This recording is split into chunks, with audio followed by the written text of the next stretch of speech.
Big money is coming to Central Florida to expand the transportation of the future. So congratulations to Orlando and to Florida. Just last week, a $20 million boost from the federal government, all to expand Central Florida's first driverless shuttles in Lake Nona.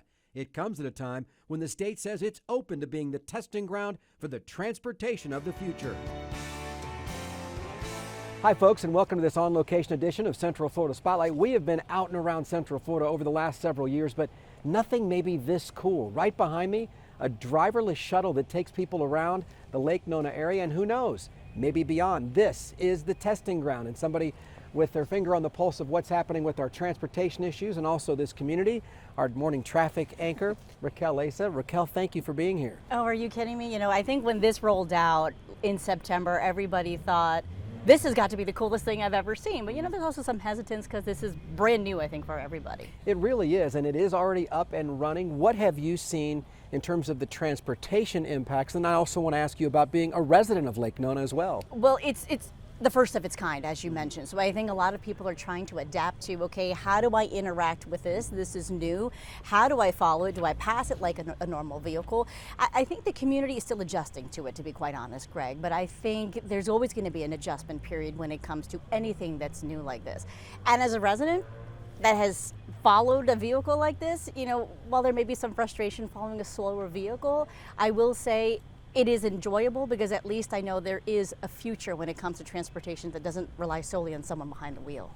It has a very limited route now, which is 2 stops. Will that be expanded, or is this the way it's going to be for a while? I think that right now they're in their testing phase. It really runs in a fixed route, as you mentioned, which you're going to be riding on. It's between 2 spots, between 2 of the main spots in Lake Nona, right here by the Canvas Restaurant, and then down by the town center, right by the Pixon as well. So this is kind of what they're working on. They want the community to adapt to it first before they really roll it out to the rest of the area. It's going to be interesting. Both mayors were at the event the day that this all launched. BEEP is what it's called, and let's hear what they had to say.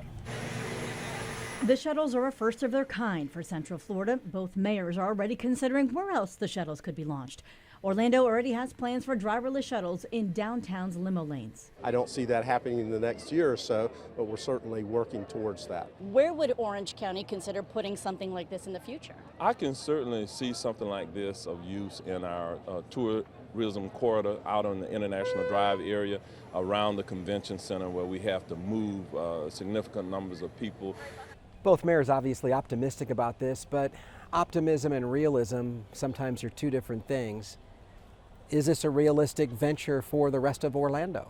Well, I think that's something that both mayors want to see how this rolls out first before you roll it out to other parts of the county where you have a bigger population. You know, you heard Mayor Demings and Mayor Dyer talk about possibly the convention center, possibly the limo line routes. You know, I think they want to see how it's done here in more of a closed environment first before they roll it out to the masses. One of the big things when it comes to autonomous vehicles, you've got 2 people on the sides of this debate. You've got people who are all for it. We got people who are against it. I think the biggest challenge we're going to have when it comes to rolling this in anywhere else is, will people be accepting of it?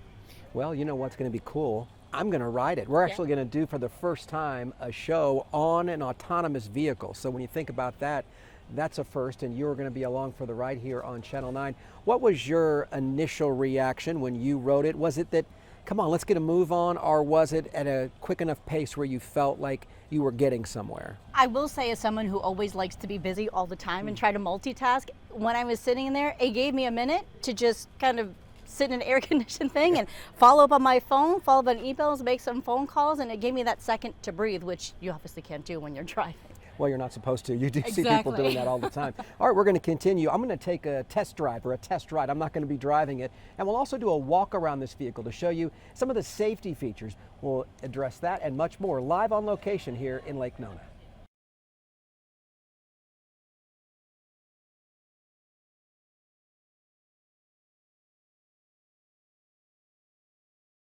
Welcome back to Central Florida Spotlight. As you can see, on location, not in the studio today, and there's a reason for that. Right behind us, one of those autonomous vehicles, driverless vehicles here in Lake Nona. This is the test ground, the test track for BEEP, and it is actually up and running. Let's talk to a guy who is behind the scenes and also on the forefront of this leading technology, Kevin Reed. And Kevin, you've worked with the brains of a vehicle like this. Is this like your baby behind us? Well, I'd say it's been a lot of hard work to bring this all together, but I have to say it's not all my baby at this point. There's a lot of people that work hard to make this happen, but we use technology from a number of different areas. The vehicle itself has a lot of technology that that we essentially import from Europe, and then we have other technology that we supplement on top of that to make it roadworthy, so that we can actually safely carry riders back and forth. No doubt. I do have some numbers. The ridership statistics for Beep so far, the riders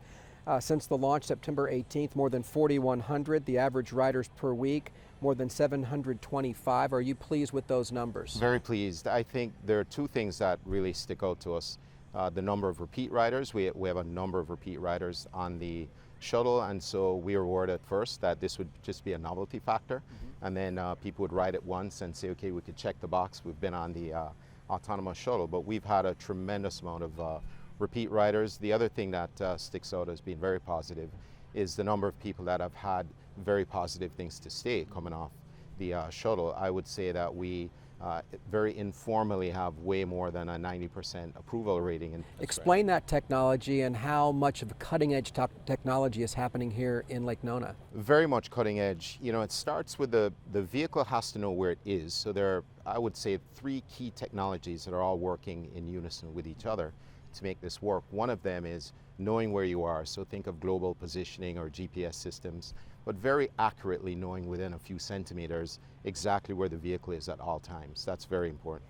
And then the second thing is understanding what's around you. So having that peripheral vision, that's where things like the LiDAR systems come into play, because what that does is it sends signals out and then really looks not only in front and behind, but also to the side. So you have a 360-degree view of what things are happening around the vehicle, because knowing your environment is extremely important.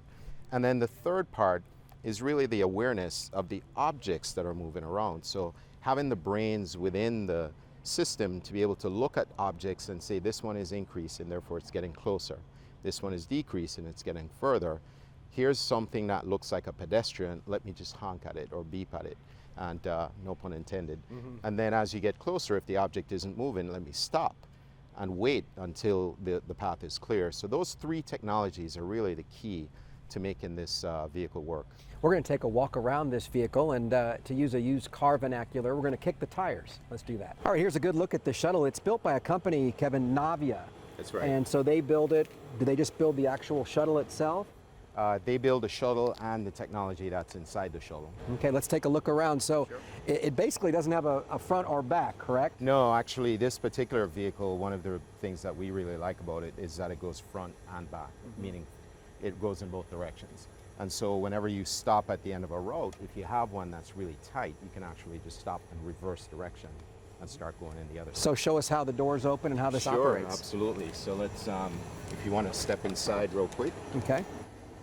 So inside, nothing super fancy, but just nice, comfortable seats for riders.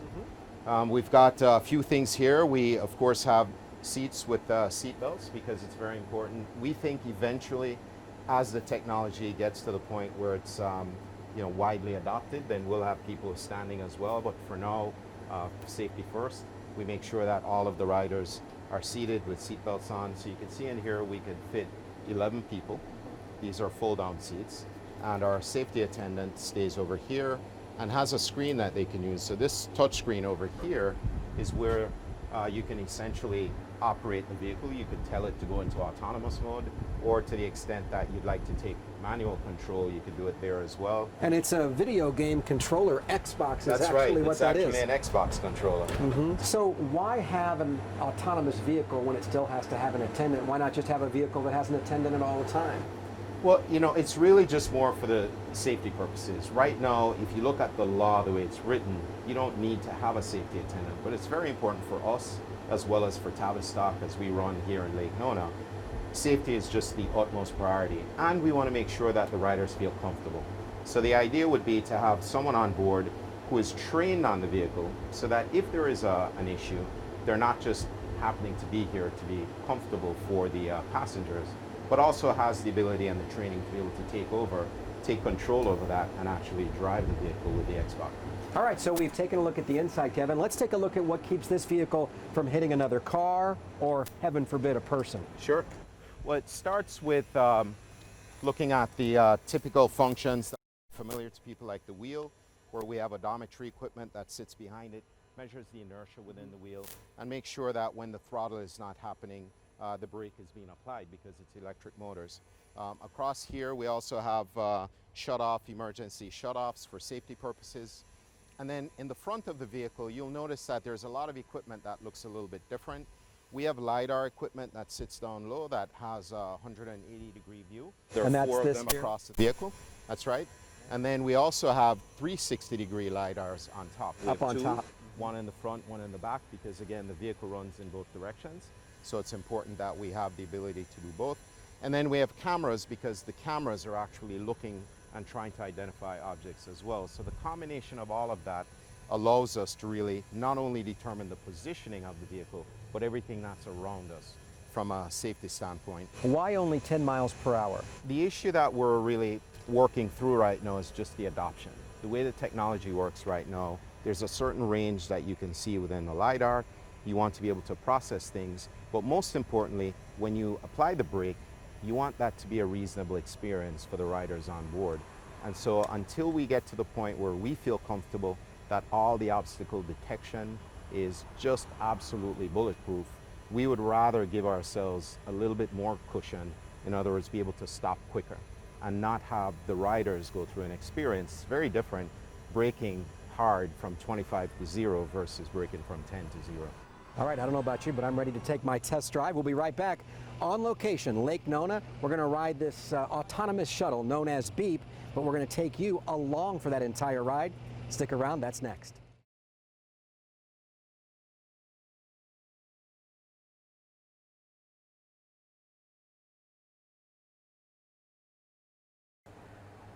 Welcome back to Central Florida Spotlight, on location here at Lake Nona, and we're on board B. Joe MOYE, who is the CEO of Beep, is sitting next to me. We are buckled in per the standards, and we're about ready to start our journey. Right now we're at a stop sign here in Lake Nona, and we'll go roughly about 10 minutes or so to our next stop. Right, a little bit over a mile. And so as we're going out here, explain what is happening with the vehicle. It stopped at a four-way stop sign. We see other vehicles around. We're driving through a neighborhood, and now we're taking a right-hand turn.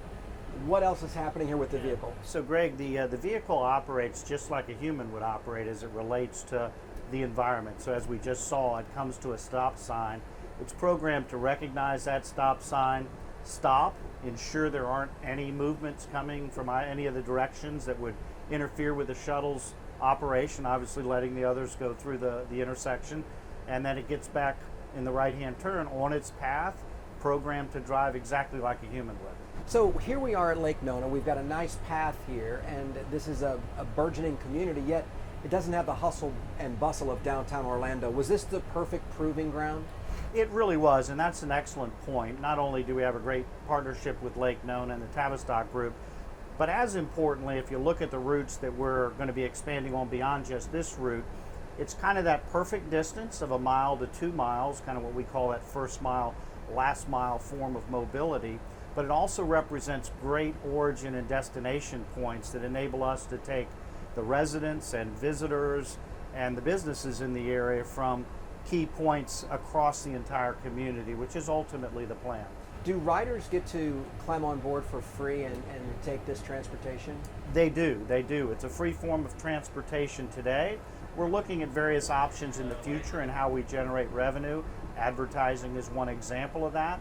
But we're real intent on focusing on user adoption. What is happening here with the public? Are they accepting it? Very much so. I mean, it's new technology. So like anything, people are curious, people are interested, people want to understand what we've done to ensure the safety of these vehicles. So all of that kind of comes into an overall user adoption. I can tell you here in Lake Nona, we've had over 5,000 riders in a little bit less than 5 weeks of operation. So the ridership and, frankly, the community adoption has been outstanding. I don't want to interrupt, but we just pulled over into this little section right here. Was that to allow traffic to go by? It is. It's intentional. Since we travel below the speed limit, what we programmed into the vehicle in both locations is a quick pull-off. So if we do have cars queued up behind us, we pull off to the side of the road, the cars pass, and then the vehicle gets right back on its tracks. This is one of the most extensive deployments of autonomous vehicles to date in the United States as it relates to mixed traffic in both directions, the interfacing with pedestrians and the public in general. So it's been a tremendous draw as far as others coming to learn how they might leverage this technology. In the case of the Florida Department of Transportation and other key partners, coming out to work with us so they can learn the practices they need to be prepared for in a first responder type case, as an example, to ensure the safety of these vehicles just like they would any other. Heaven forbid there's an accident with this or another autonomous vehicle. Technology will also help troopers or police responding to know what really happened. Yeah, that's exactly right. As we like to say, you've got the perfect witness that's honest and has complete information on exactly what happened, because all the data associated with not only the shuttle's movement, but also what it's scanning and seeing outside are completely recorded and able to be replayed and analyzed. What would be a success story? So I think certainly success for us is getting into not only the deployment of the autonomous vehicles, as we're obviously proving out here in this case, but also an overall kind of multimodal strategy that allows the residents and visitors and businesses in this area to really take on a completely different means of transportation. It's not about owning 2.5 vehicles per household anymore. It's about, can I get to the goods and services that I want to seek out in a particular community in an alternative, safe means of transportation. So reducing congestion, reducing parking requirements, improving safety, and ultimately in saving lives, as these vehicles, once more broadly deployed, are going to be significantly safer than distracted drivers. Well, our little 1 mile route is about over. Thank you very much for being here. Thank you, Greg. It's my pleasure. We got here safe and sound, and as you said, this is coming maybe to a neighborhood near you. We'll have that in terms of the timing of when maybe you can expect this where you live.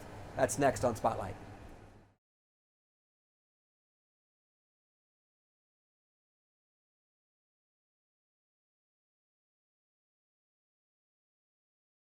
Welcome back to this on-location edition of Central Florida Spotlight. As you can see, we are now going the other direction on Beep, the autonomous vehicle that's really making a test track out of Lake Nona. And this technology, while unique here, may not be unique in the state of Florida for much longer, thanks to Florida Governor Ron DeSantis and some new legislation that he has signed into law. With more on that and what we can expect, here's Channel 9 traffic anchor RACQUEL.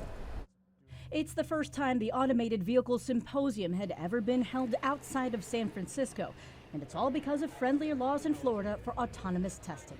In California, they could never really test the vehicles at the conference. Here, you just walk outside. I had conversations yesterday with 3 companies that are excited about deploying in Florida. Our law really is agnostic as to what you're delivering or what you're bringing, whether it's people or pizzas. This legislation really was that first step forward to say we are open for business. Do we have the talent pool to support businesses who may want to come here for this particular industry? When you look at the history that we have in aviation, defense, our history with the space exploration programs, autonomous is not a new game to Central Florida. This is a new commercialization of the technology.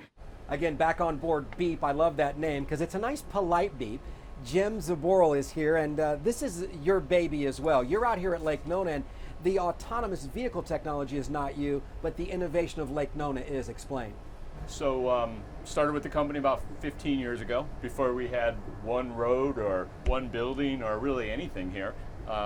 Been with the Lewis family since then, kind of powering this place called Lake Nona. And, it's super exciting. There's just so many layers to it, and I think, there's different things that we have going on with centers of excellence and this and that, but ultimately it's a system, it's like an ecosystem, right? And so this thing is a great piece of that, right? So I guess I'm not grandiose to think that everybody's going to lose their car, but maybe some can. Maybe if you have a 2-household family here, one person can work here and ride Beep or ride on our bikes or walk on our miles of trails. So I think we're making a difference in these kind of things. We are a living lab, and so we actually hope that some of the things that we do here go to other places. And I think, I do believe in the rising tide, floats all boats. And so, to be a living lab, you really want people to take your things and deploy them and make them better. So when you all made the decision to say yes to beep as we pull over in this section to let other vehicles pass, what was that conversation like? Was it difficult to say, do we really want to be, for lack of a better term, a test track, a guinea pig? We want to be a test track. And so the conversation was about finding the right party that would work with us and be innovative and kind of learn alongside of us. I think one of the things that we're sort of proud of is that we'll rethink decisions and we'll make changes. And I think that's really important when you're doing new things. You can't get stuck, in a way. And we felt like the folks from Beep, they had an innovative spirit. They had done, startup technology, companies. But they weren't married to a single solution. And so together we could come and we could adopt and we could think about how this becomes the first kernel or the first seed of a real system. Jim, do you foresee any problems here because the residents get tired of going 10 miles an hour or whatever speed this gets up to? Look, I think, I was joking earlier today that when we started the internet, it was a little slower than it is today. Good analogy. And now people that know how fast it is, never want to go back to that other thing. But, when you start things, you have to learn. And part of this is a test, and it's going to get better every day. That's why you do a test, right? These are the training wheels. These are some of the training wheels, and pretty soon we'll take off the training wheels and we'll be able to move at a little faster speed. And so it's an iterative process. So hopefully our folks will be patient with that. They know that they're in an innovative community. Do you see that this Lake Nona model with Beep then becomes a larger scale in just Orlando itself? We hope so. We are already talking to other municipalities about how to grow a system there. And again, I really think that the more known this is, the more commonplace it is, the better. The fewer cars congesting the roads is a positive. Right. I think again, it's a system, right? So there's not one, thing to make it all, better. I think we're going to continue to build, traditional roads, but hopefully there'll be non-traditional things. Hopefully we'll continue to advance, public transit. Hopefully, we're going to get Sunrail to the airport, All those things, again, are part of an overall transportation solution that really drive the quality of life in Central Florida. Drive it without a pilot. Thanks, Bud. I appreciate it. There you go. We hope that you folks enjoyed riding along with us as we learned something new about the new technology, not just here at Lake Nona, but technology that all of us will be experiencing someday. Until next time, enjoy the rest of your weekend. Take care.